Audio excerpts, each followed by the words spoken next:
Salut tout le monde, c'est Fu. Aujourd'hui une nouvelle vidéo sur Fairy Tail dans laquelle on va parler de tier list. Voilà, ça m'a été pas mal demandé dans mes précédentes vidéos, donc on va le faire aujourd'hui. Donc faut savoir une chose, bien évidemment je joue vraiment que depuis la globale, j'ai pu tester un petit peu la scène, donc niveau connaissance de jeu j'étais pas non plus exceptionnel, hein, faut se le dire, et c'est encore le cas, j'apprends toujours.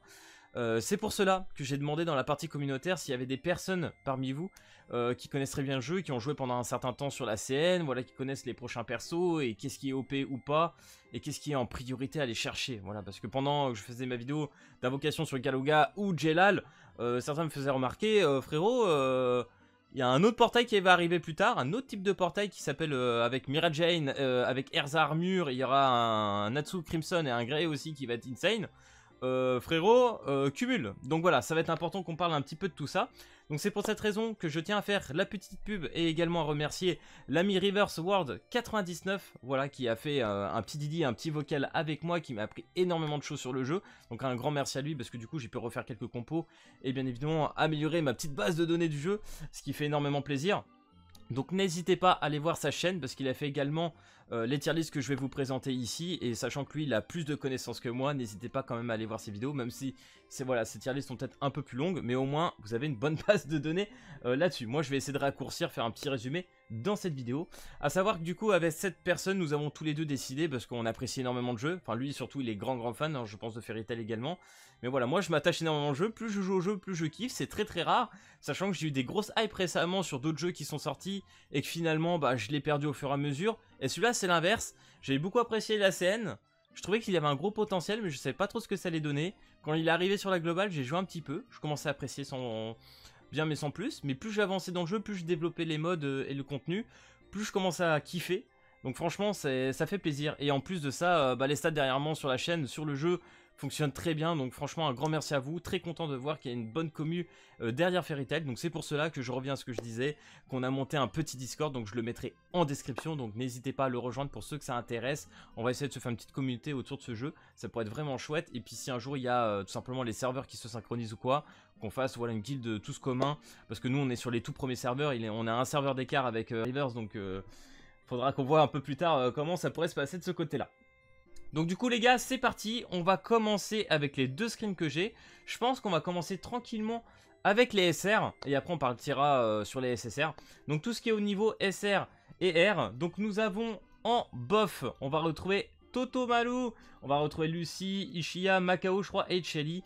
Donc des personnages, bah voilà, cela dit moyen. Alors en général, chose à savoir très importante dans le jeu, c'est pas parce que les personnages sont classés dans nul qui sont nul complet. Voilà, en gros c'est des personnages qui peuvent avoir un potentiel, et si tu les vois très bas, c'est parce qu'il y a d'autres personnages qui peuvent faire le même rôle ou s'en sortir beaucoup mieux qu'eux avec un meilleur potentiel. Mais en soi, c'est un jeu où tu peux jouer quasiment tout le monde, et comme tu peux le voir dans les Broken, tu vas retrouver du Grey, du Natsu et l'autre glace que j'ai oublié son nom, Lion, qui sont bah, littéralement dans les Broken en 6 étoiles, qui sont des personnages R à la base, hein, je tiens à le rappeler, et pourtant bah, ils ont des bonnes tâches de zone, des bonnes monocypes, des bons dégâts, et surtout bah, Lyon par exemple qui a 2 gels sur 2 compétences grâce au passif, donc c'est insane, hein. Mais bon, on va en parler. Donc du coup dans les buffs des personnages bah, qui malheureusement pêchent en termes de dégâts, pour beaucoup c'est aussi pas mal de monocypes, bon même si Macao et Chia pour le coup ils ont pas mal d'AOE, mais par exemple Lucy, et par exemple parlons-en du seul SR là actuellement qui serait dans les buffs, donc Totomalu. En fait ce qui est dommage c'est que les 2 premières compétences sont assez intéressantes, elles touchent pas trop en zone, ce qui est assez dommage, mais la troisième, il recule en fait pour faire sa compétence, et quand il tape, bah souvent tu vas rater des cibles, donc c'est un peu difficile à caler sa troisième compétence, elle est pas incroyable, et pareil son ulti c'est sur autour de lui. Non franchement je suis un petit peu déçu par rapport à ce personnage. Mais si vous voulez retrouver là, c'est vraiment, je pense, niveau dégâts que là, ça pêche un petit peu. En niche, on va retrouver Sol, Elfman, je crois, et Arya. Voilà, Arya. Alors là, c'est des personnages que je connais un peu moyen. Arya, il me semble que c'est plus dans la tankiness. Voilà, réduction de Magic Def, etc. Donc ça, c'est hyper intéressant. Réduction de dommages pris. Donc il peut servir un petit peu au titre de tank. Donc ils sont intéressants, mais pareil, après, en dehors de ça, bah... ils vont pas être incroyables. Elfman, pareil. Alors Elfman, je crois que c'est plutôt bourrin. Voilà, un petit stun, un petit fear. Alors les fears, c'est assez intéressant, hein. Ça fait fuir l'ennemi. Bon, après sur 1,1 seconde, un petit stun de 1,1 seconde. Et une réduction de dommages également. Donc en vrai, ça reste plutôt intéressant. Mais c'est vrai que tu as d'autres personnages qui font la même chose en mieux avec des temps plus intéressants en termes de cooldown ou d'autres. Donc seul après je connais pas trop, j'ai pas trop m'y attarder. La Erza en intéressant. Alors la Erza c'est vraiment le personnage que t'as un peu free to play au tout début. Si tu commences à cacher sur quelques packs, tu auras de quoi la monter. Donc comme moi 4 étoiles, je crois que je l'ai. Je l'ai 4 ou 5, je l'ai 4 étoiles actuellement. Donc très intéressant au tout début. Vraiment elle va beaucoup t'aider, elle va faire beaucoup de dégâts. Et ça c'est super intéressant. Par contre plus tu vas avancer, plus tu vas te rendre compte que le personnage va s'essouffler en fait. Donc elle va taper de moins en moins fort comparé à tes SSR. Et le gros problème, c'est que toutes ces compétences sont quasi mono-cibles en fait. Elle se fait détruire. Et puis quand t'as des ennemis qui vont te mettre du stun, du fear, du blocage, etc., elle va tout se prendre. Donc c'est un peu compliqué. Donc Erza perd un peu de points là-dessus, ce qui est un peu normal pour moi. Ensuite, il a mis un autre R, Kageyama. Alors Kageyama, je crois que c'est pareil, il y a un peu de contrôle dessus. Voilà, il y a une prison. Après au niveau de réduction de dommages au niveau des passifs, ok. À voir exactement le perso, moi j'avoue je l'ai pas trop testé mais bon, c'est pas un personnage qui m'intéresse énormément donc je pense pas que je vais le monter. Mais s'il est aussi haut je pense c'est qu'il doit avoir une bonne partie de dégâts intéressants. Peut-être des CD aussi, qui doivent être assez courts. Ensuite très fort à partir de 4 étoiles. Donc on a Ultir. Alors en fait Ultir ce qui est intéressant c'est qu'elle peut jouer un peu au titre de heal. Elle a un heal sur son ulti qui va heal tous les alliés. Donc ça c'est hyper intéressant. Même si pour moi on va revenir tout en haut. Dans les broken tiers tu as Wendy. Et Wendy c'est un bordel hein. Pareil après elle a des bonnes AOE. Une bonne mono-cible je crois sur la 2. Des bonnes compétences. Non franchement le perso les gars il est plutôt quali. Récupération d'HP. Petites AOE qui font de bons dégâts. Un petit stun en plus sur la première. Non Ultir franchement c'est plutôt cool. Ensuite on a Lebi. Lebi qui est du coup dans la deuxième partie. Alors Lebi je pense que ce qui fait qu'elle est aussi haute, c'est tout simplement dans ses compétences tu as du fire. Parce que vous savez que dans ce jeu, quand tu affrontes des boss pour péter les shields, on va souvent te demander de jouer un personnage feu, un personnage glace, vent, foudre, etc. Et en fait le truc c'est que Lebi sur toutes ses compétences elle a un élément différent. Donc c'est là qui fait qu'elle est un peu haute et Kana ça va être un peu dans la même chose. Après au niveau des compétences, shield, réduction de dégâts, ouais bon en fait elle apporte un peu de tout. Ce qui est vraiment intéressant. Kana pareil hein, voilà. Première compétence c'est un élément vent, après t'as foudre, après t'as glace, après t'as feu. Donc je comprends, oui je comprends pourquoi Kana peut être aussi là. Petit silence. Par contre elle a l'air d'avoir un peu moins de contrôle que Lebi pour le coup. Mais le fait qu'elle soit SR, c'est sûrement qu'elle a de meilleures stats, je pense, que la R. Donc voilà, ce qui fait qu'elle est un peu là. D'ailleurs, faudrait que je l'augmente peut-être un peu plus. Faudrait voir. Gadjil, Gadjil après lui il est free to play, hein, on va pas se mentir. Donc moi j'ai pu le monter assez facilement. Le seul truc qu'il fait, c'est du coup sa deuxième compétence qui a un petit stun de 1,6 secondes, presque 2, qui est assez intéressant. Après j'imagine ça se cumule quand tu augmentes la compétence. Il fait de bons dégâts par contre Gadjil. Gadjil pour le coup niveau dégâts j'aime bien. Donc à voir par la suite. Ouais, augmentation dégâts avec les passifs. Non, franchement, pas grand chose à dire sur Gadjil. Moi, je le monte actuellement. Je me demande s'il tape même pas plus fort que Erza, à vrai dire. Donc, plutôt chouette de ce côté-là.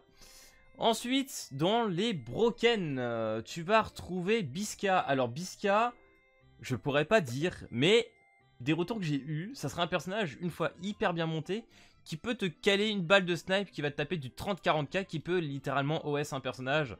Donc c'est broken, voilà c'est fort, c'est tout simplement qu'elle a des stats et des multiplicateurs broken sur les compétences qui font qu'elle va taper ultra fort. Donc je pense que c'est surtout sur ça que ça joue. Donc après comme je l'ai dit, on va retrouver du Grey, on va retrouver du Natsu, du Lion. Alors Lion, ce que j'ai regardé, c'est qu'il a 2 compétences grâce au passif qui vont lui permettre de geler. Donc au niveau du contrôle, que ça soit en PVP ou PVE, c'est super intéressant. Grey pareil, je crois qu'il a du blocage, je crois pas que c'est du gel sur Grey, je pense que c'est du blocage. Natsu d'ailleurs, bonne question, je ne sais même plus ce qu'ils font. D'ailleurs, chose à savoir, Natsu, Grey et Lion, c'est des personnages que tu peux farmer tous les jours en élite. Donc n'hésite pas à aller chercher les doublons. Tous les jours tu peux aller le faire, donc ça va être des personnages que tu vas pouvoir 6 étoiles. Donc il faut vraiment le faire, c'est vrai que ça va être intéressant. Natsu, ok, il augmente sa def, très intéressant, augmente les dommages. Ok, et le burn aussi, qui sont des dégâts fixes, ça aussi c'est très intéressant. Je peux comprendre, je peux comprendre. Donc du coup, n'hésitez pas à aller les chercher, c'est gratuit, donc franchement c'est cool. Ensuite la Wendy les gars, la Wendy, montez-la vraiment. La Wendy franchement là c'est un des personnages qui m'a le plus étonné récemment. Parce que vu que moi je mets un peu dans le jeu, je joue un peu en mode bourrin. Et j'avoue qu'il y a certains modes où je commençais à caler, je comprenais pas pourquoi. Bah c'est peut-être parce qu'il manquait du heal, parce qu'en fait t'as des personnages qui vont taper très très fort sur les quelques secondes où ils peuvent claquer leurs compétences, et après ils ont le CD. Sauf que sur les quelques secondes où ils ont pu claquer les compétences, tu vas prendre extrêmement cher sur quasiment tous tes persos, et ils sont quasiment tous morts, et tu dis putain c'est chaud, il va récupérer ses compétences, et après j'ai plus rien à faire. Et c'est là que Wendy va rentrer en jeu, parce que Wendy, grâce à sa première compétence heal en fait, elle va heal toute ta team, ce qui est super intéressant, et lui il est vraiment conséquent, elle va donner pas mal. Et du coup ça va te permettre de tenir. Et ce qui est encore plus intéressant, bon déjà il y a un boost de crit ici, c'est que toutes ces autres compétences en fait vont taper très fort. Donc c'est un healer qui fait beaucoup de dégâts. Donc Wendy franchement très intéressant. Et si tu prends les packs etc avec les step up, tu vas pouvoir monter ta Wendy. Donc bientôt moi je l'aurai 5 étoiles également. Donc ça devient très intéressant. Ensuite en dernier on a Erigor. Alors Erigor... il me semble qu'il a un truc, voilà, sur son ulti, il a une petite invincibilité qui est très chouette. Du stun sur la deuxième. Après toutes ses compétences, il me semble bien que c'est de l'AOE. Il y a beaucoup de contrôle sur ce personnage. C'est super intéressant à jouer en vrai. Je l'ai testé un petit peu l'autre jour. Je comprends. Augmentation de speed aussi avec les passifs. Augmentation de dégâts vent. Ok. Non franchement Erigor, à retester un peu plus, mais déjà sa petite invincibilité les gars, ça fait bien plaisir. Donc voilà pour les personnages R et SR. Ça vous donnera déjà un petit ordre d'idée sur les personnages à aller chercher et monter. Alors oui, peut-être qu'il y a des personnages que tu verras peut-être plus haut ou plus bas. Moi c'est vrai que je reprends un peu cette tier list. Et vu que j'en ai pas testé, je ne pourrais pas dire. Mais n'hésitez pas, n'empêche, à donner vos avis en commentaire. Du coup, en SSR. Alors dans la bas tier list, on va retrouver de la petite Evergreen. On va retrouver du Racer et du Brain. Alors moi il y en a un que je peux vraiment commenter entre guillemets, c'est Brain. Parce que Brain c'est le premier personnage que j'ai eu en SSR. En fait Brain va faire de bons dégâts. Il va être super intéressant sur quelques modes PvE. Par contre pour ce qui va être du PvP ou autre, c'est compliqué. C'est compliqué parce qu'en fait c'est un personnage qui va taper déjà en mono-cible. Il a un grappin sur la première compétence que je trouve un peu bizarre parce que c'est un personnage mage. Et du coup il se retrouve vite au corps à corps. C'est un peu compliqué. Après c'est vrai que sa deuxième compétence avec son laser va permettre de tenir les ennemis à l'écart. Donc ça c'est plutôt intéressant. Mais en vrai il se fait counter assez facilement. Donc je suis un peu triste. Et les dégâts ne sont pas non plus aussi exceptionnels que ce que je l'espérais. Donc voilà, un peu dommage pour Brain. Et puis voilà, j'aurais aimé que ça soit un peu plus zone sur ses sorts en vrai, hein, je vais pas vous mentir. Mais il se fait un peu péter en PVP, voilà, il se fait prendre assez facilement. En plus, sur son laser, il tombe très lentement. Donc si tu joues un Jelal, boum, qui claque son premier sort et qui va gagner je sais pas combien de speed, tu le rattrapes jamais en fait. Ton sort il tourne dans le vide, c'est terrible. Donc non, Brain c'est un peu dommage. Evergreen, alors Evergreen je crois que son plus gros problème je pense c'est plutôt son manque de dégâts de ce que j'ai en retour. Ah oui je l'ai pas débloqué, moi je cherche comme si je l'avais débloqué mais pas du tout. Ça va être un peu son manque de dégâts. Elle a une pétrification c'est ça, sur le troisième sort. Qui est assez intéressant, 1,3 secondes. Après elle a pas grand chose sur le reste. Oh, réduction de hit rate quand même, qui peut être assez sympa. Voilà. Petit personnage qui manque un peu de se mettre en avant, mais en fait il y en a d'autres qui vont faire un peu comme elle, mais avec un meilleur potentiel. Donc c'est pour ça qu'elle se retrouve ici. Racer, pareil, je crois que c'est un personnage axé plutôt mono-cible, pour le coup. Qui doit manquer certainement encore de dégâts. Augmentation dodge rate. Enhance dodge rate. En fait c'est un personnage qui aurait pu limite presque gagner en speed. Hein. C'est assez étonnant. Augmente le dodge rate, ok. Bon, c'est que le dodge il doit passer non plus beaucoup. Donc bref, j'ai déjà parlé. Ensuite, on a Cobra et Angel. Alors, Cobra, Angel. Cobra, pour l'avoir vu en face, il fait pas mal de dégâts. Petit shield. Bon, shield stun sur l'ulti. 3 secondes hein, quand même le stun. Hein. Donc, personnage intéressant. Donc, s'il se retrouve là, comme je l'ai dit depuis tout à l'heure, sûrement un petit manque de quelque chose, comme par hasard.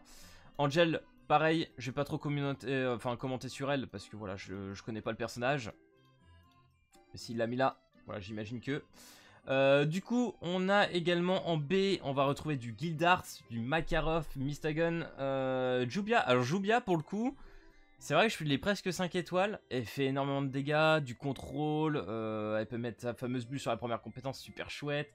Deuxième, c'est un sort de laser d'eau. Ensuite, un stun sur l'ulti. Ah, franchement, au niveau contrôle, Jubia, c'est super intéressant. J'avoue, je l'aurais peut-être presque mis A, mais c'est seulement parce que je dois l'avoir presque 5 étoiles et que les dégâts pour moi collent bien, mais ça se trouve tu aurais un autre personnage à ce niveau-là, bah voilà, ça passerait peut-être pas autant. Après on a Hawkeye. Alors Hawkeye, en vrai les gars, je l'ai eu récemment. Hawkeye super chouette, hein, vraiment en termes de Earth. Alors en fait ce qui est cool c'est sa deuxième compétence Ou la troisième. La deuxième déjà, réduction de speed de 50%. Au secours. C'est la première. Réduction de la physique def de 21%. Super intéressant. Franchement, les dégâts sur le personnage sont assez excellents. C'est pas étonnant. Après d'avoir claqué quelques-uns de ses sorts, de quasi one-shot avec le dernier. Quoi, il fait sa grosse boule. C'est un gros délire. Ça doit être... non, pas la première. Je pense que ça doit être la deuxième du coup. Je sais plus c'est laquelle. Mais ouais, franchement, les dégâts sur ce personnage, assez ahurissant. Je pense qu'il est un peu boosté. Ça peut faire très très mal. Après, on a José. Alors José, si je me souviens bien, c'est un personnage que j'avais eu sur la CN. Qui était assez intéressant. José, il doit être là, José. Ok, c'est vrai que je me rappelle même plus du perso. Réduction de toutes les attaques. Ok. Physique magique attaque de 6,5% qui va être sûrement cumulable et augmenté au fur et à mesure des levels. Il y avait de la zone aussi sur ce personnage qui était assez intéressant. Voilà, à voir. Ah oui, la téléportation sur la troisième également. Exact. Donc voilà, José a priori qui serait dans les baies. Sûrement encore un petit manque de dégâts.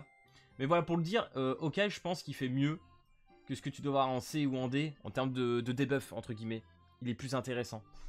Ensuite, Ikaluga, bah moi, franchement, les gars, je vais pas vous mentir aujourd'hui. Ikaluga, en vrai, le gros problème de Ikaluga, très squishy. Le personnage prend très cher. Les dégâts, elle les sent passer quand même, faut se le dire. Par contre, bah derrière, elle a une petite barrière sur sa deuxième compétence, des dégâts. Franchement, c'est le personnage qui tape le plus fort dans ma team. J'adore le perso. Ikaluga, vraiment très très fort en termes de DPS. Laxus, j'imagine que ça doit être un peu le même système. Il doit prendre, je pense, pas mal de dégâts. Il a un stun, il me semble. Ouais, il a un stun sur la deuxième. Très très court d'ailleurs. Invincibilité sur l'ulti. Voilà, personnage très très intéressant. Je vais pas le commenter plus. Mais je me rappelle, c'était assez violent comme perso. Ensuite, en estière. Alors là, il y a des personnages qui m'intéressent beaucoup. Donc déjà, il y a Jelal, bien évidemment, que j'ai conseillé, que j'ai trouvé incroyable. Mais déjà, son kit, lui, c'est compliqué de ne pas apprécier. La prison avec son deuxième, vraiment qui est très très long. Son troisième spell aussi qui est très intéressant. Météore qui permet de gagner 45 de speed. Au secours le perso. Et bientôt, j'aurai son ulti, les gars. Encore quelques heures et je pourrai farmer ces derniers fragments. Honnêtement, pour le jouer là actuellement, beaucoup de contrôle, j'adore. La speed qui va très bien. Les dégâts aussi. Il fait beaucoup de dégâts. En PvP, là, ça y est, je commence à l'apprécier bien. Bien comme il faut. Pareil. Beaucoup de dégâts en fonction. 3,4% de physique attaque. Darkness. Tout l'ennemi. Voilà, il va augmenter un peu ses dégâts. Augmentation de Darkness de 18%. Voilà. Très bon perso de Jelal. En vrai, c'est... Il ressemblera un petit peu à la...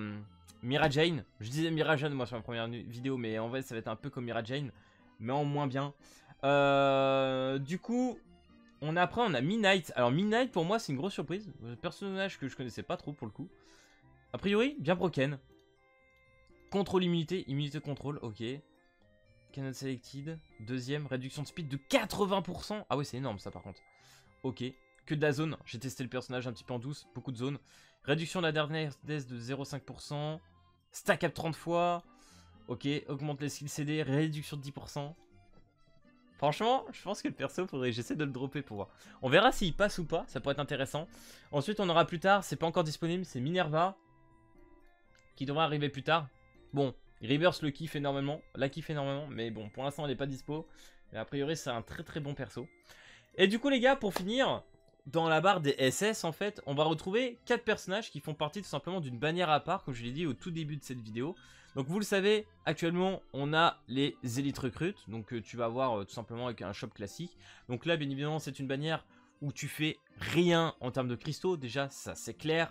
Tu invoques vraiment que si tu as des shops. Le normal, c'est pareil. Ensuite, on a les portails limités rate up. Donc là, avec Jelal, on a Jubia, et puis ça va tourner toutes les semaines. Et à savoir que, par exemple, Jelal, on a pu l'avoir gratuitement. De ce que j'ai compris, de ce qu'on m'a dit, les autres persos, ça devrait être dans le même style. C'est-à-dire qu'on devrait pouvoir farmer les autres personnages. Donc voilà, ne les ratez pas, c'est intéressant. C'est pour ça que il faut que vous rejoigniez les derniers serveurs. Parce que les derniers serveurs vont faire commencer tout simplement au tout début du jeu. Donc ce qui fait que, si tu commences sur les tout derniers, tu vas pouvoir farmer Jelal, tu vas pouvoir farmer les prochains qui viendront. Donc c'est hyper intéressant. Donc franchement, ne loupez pas ça. Allez vraiment sur les derniers serveurs. Et puis un jour, bah, de toute façon, les serveurs sont synchronisés. Avec le manque de joueurs continu qui va arriver un peu comme ils ont fait sur MHA Strongest Hero. Donc ça arrivera sûrement un peu par la suite. Et du coup il y aura une bannière qu'on n'a pas encore vu arriver, qui arrivera un peu plus tard, où tu auras donc du coup la fameuse Mira Jane tu auras la Erza Armure qui est actuellement disponible dans les datasets, hein, voilà, que tu as ici. Il y a Miragen ici. Alors Miragen, hein, tout simplement, tu regardes dans les skills, tu vas vite comprendre. Hein. Réduction de la physique def, magic def de 7,5%. Je crois que j'ai regardé les personnages, c'est que de la OE. J'ai vu du gameplay, c'est hyper nerveux, ça tape hyper fort. Petit stun sur le deuxième. Sur le troisième, Magic Dispel, ok, elle baisse tous les éléments de 4,3% pour 12 secondes. Elle met un fear, elle met deux debuffs quoi sur le même sort, c'est une dinguerie quand même. L'ultimate réduit la physique, Magic Def de 7,5% encore, invincible. En vrai, elle a tout en termes de contrôle. Le seul truc qui va lui manquer, c'est du heal, je pense. Mais en termes de dégâts, pareil. C'est des personnages vraiment broken. Donc c'est là qu'en fait, il va falloir que vous cumulez vos cristaux pour ces bannières-là. Qui en plus, bon, on verra bien à la sortie. Mais de ce qu'on m'a dit sur la CN et sur les autres versions, ils n'ont pas la même pity. Donc c'est hardcore, vraiment c'est hardcore. Donc pour les avoir, ça va être compliqué, donc faites très gaffe. Après, bien évidemment, sur les limited ici, ou même sur la bannière de Miragen et Erza. D'ailleurs, ça sera des personnages logiquement rétop, donc tu pourras choisir entre les deux. Là je pourrais pas trop dire ici, mais de ce qu'on m'a dit et conseillé, c'est Miragen à aller chercher en first. Plus tard, il y aura Natsu et Grey qui devraient arriver aussi également. Ça sera des broken, mais de toute façon c'est les dégâts, hein. Vraiment si c'est des personnages avec des dégâts, tu vas vite le sentir passer tellement c'est fort. Donc voilà, je me suis un peu perdu sur ce que je voulais dire. Mais oui, si jamais entre les portails, la pity se cumule. Donc si là par exemple je finis à 60, enfin plutôt à 30, le prochain portail, bah, je vais pouvoir continuer à partir de 30. Donc pour aller cumuler la pity c'est hyper intéressant. Et ça va être pareil pour Miragen et Erza, qui je crois normalement c'est 300 pour la pity. Donc ça fait un peu peur, donc on verra. Peut-être que ça sera pas pareil sur la globale, je l'espère. On verra. A priori il y a eu quand même quelques changements. J'ai demandé s'il y avait eu des petits trucs un peu différents par rapport à la scène. A priori c'est le cas, donc à voir si cette bannière va être un peu différente quand même. D'ailleurs ne vous inquiétez pas, il y aura 2-3 multi-farmables. Au cas où. Donc voilà les gars, c'était la vidéo tier list sur le jeu. J'espère que ça vous aura aidé à savoir à peu près quel personnage choisir. Comme je vous l'ai dit, voilà, moi je suis encore en ascension sur le jeu. J'apprends sur les personnages. C'est compliqué pour moi de commenter entre guillemets les personnages que je ne possède pas. Mais voilà, je explique entre guillemets ce que d'autres m'ont dit. Donc voilà de ce côté-là. J'espère que cette vidéo tier list sur le jeu t'aura plu. Si c'est le cas, n'hésite pas comme d'habitude à lâcher le petit pouce bleu et à t'abonner. Et puis moi je te dis à plus à la prochaine vidéo. Et n'hésite pas à venir bien évidemment sur le Discord. Allez, peace tout le monde!